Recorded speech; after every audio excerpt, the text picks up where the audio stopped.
Hello family, कैसे हो आप सभी। आशा करते हैं कि आप सभी स्वस्थ होंगे, अच्छे होंगे। तो आज एक नए वीडियो लेक्चर के साथ आपके सामने हाजिर हूं। आज का हमारा टॉपिक है एपिलेप्सी।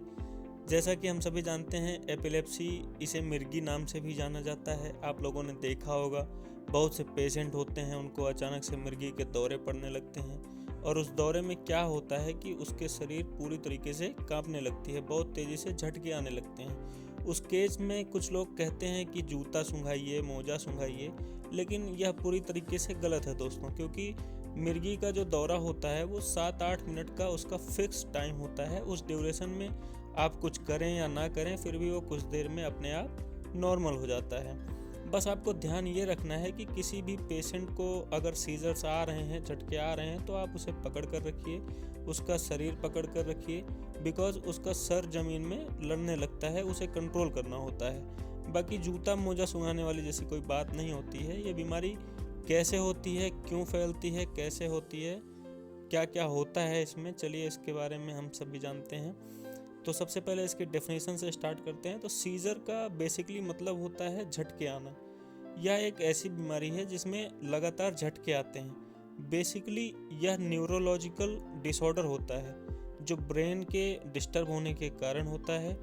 इसमें लगातार पेशेंट एबनॉर्मल बिहेव करता है। इसमें यही सब कॉमन सिम्टम्स होते हैं, जैसा कि आप सभी जानते हैं। एपिलेप्सी बेसिकली 2 टाइप्स की होती है, पार्शियल एंड जनरलाइज। पार्शियल में क्या होता है, जैसे बॉडी के किसी एक पार्ट में सीजर्स आ रहे हैं तो वो पार्शियल सीजर होता है, और जनरलाइज सीजर में अगर पूरी बॉडी में झटके आ रहे हैं, महसूस हो रहे हैं, तो वो जनरलाइज सीजर कहा जाता है। तो इसके कॉजेज़ के यानी कि इसके एटियोपैथोजेनेसिस की बात करें तो ये एपिलेप्सी बच्चों में भी हो सकती है, बड़ों में भी होती है, या कहें कि किसी भी एज में एपिलेप्सी हो सकती है। लेकिन ये बच्चों में मोस्ट कॉमनली होता है। बच्चों में जनरलाइज सीजर होते हैं नॉर्मल से, और इसमें और भी कारण हो सकते हैं, जैसे स्ट्रोक हो गया, ब्रेन ट्यूमर हो गया, अल्जाइमर डिजीज़ हो गई। तो इन कारणों से भी पेशेंट को एपिलेप्सी हो सकती है। इसके कुछ पोटेंशियल कॉज भी हैं, जैसे न्यूबॉर्न बेबी में लगातार अगर उनके ब्रेन का विकास नहीं हो पाया है अच्छे से, तो उनको सीजर्स की प्रॉब्लम लगातार आती रहती है। अगर डिलीवरी के समय बॉडी में ऑक्सीजन की कमी है तो उससे भी सीजर्स आ सकते हैं। अगर ब्लड में ग्लूकोज या कैल्शियम या फिर मैग्नीशियम का लेवल कम है तो भी सीजर्स आ सकते हैं। ये सब रीजंस हैं बच्चों में एपिलेप्सी होने के। अगर एडल्ट्स की बात करें, बड़ों की बात करें, तो उनमें ऐसा क्यों हो सकता है, तो एडल्ट्स में Alzheimer disease, head trauma and stroke, ये 3 मेन कारण होते हैं एपिलेप्सी स्टार्ट होने के।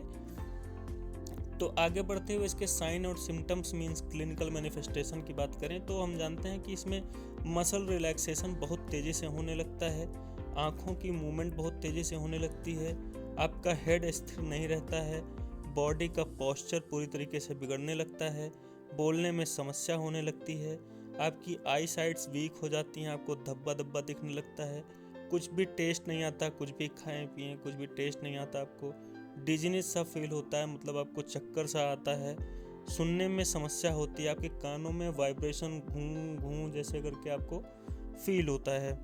इसमें नोजिया, वोमिटिंग भी होने लगती है। तो ये सब कॉमन सिम्टम्स हैं। हार्ट रेट भी बढ़ जाते हैं।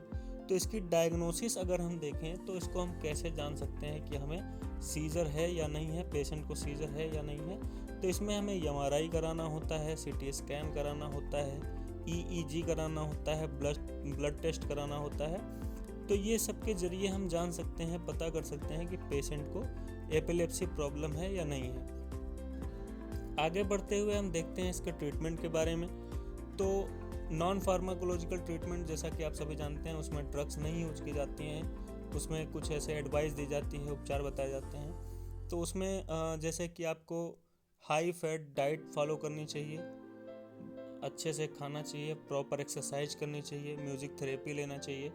तो ये सब नॉन फार्माकोलॉजिकल ट्रीटमेंट में आते हैं। मैंने आपको नोट्स दे दिया है, आप स्क्रीनशॉट ले सकते हैं। आगे बढ़ते हुए इसके फार्माकोलॉजिकल ट्रीटमेंट यानी ड्रग्स की बात करते हैं। तो इसमें ABC ट्रीटमेंट एक बहुत फेमस है, जिसका मतलब है एयरवेज ब्रीदिंग सर्कुलेशन। अगर किसी को ये प्रॉब्लम हो रही है तो उसे आप ब्रीदिंग सर्कुलेशन दीजिए।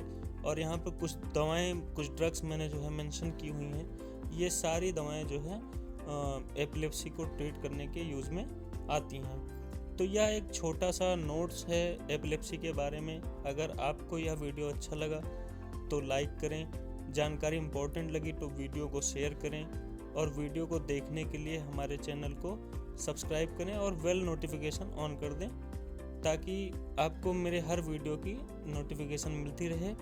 मिलते हैं नेक्स्ट वीडियो में। Thank you.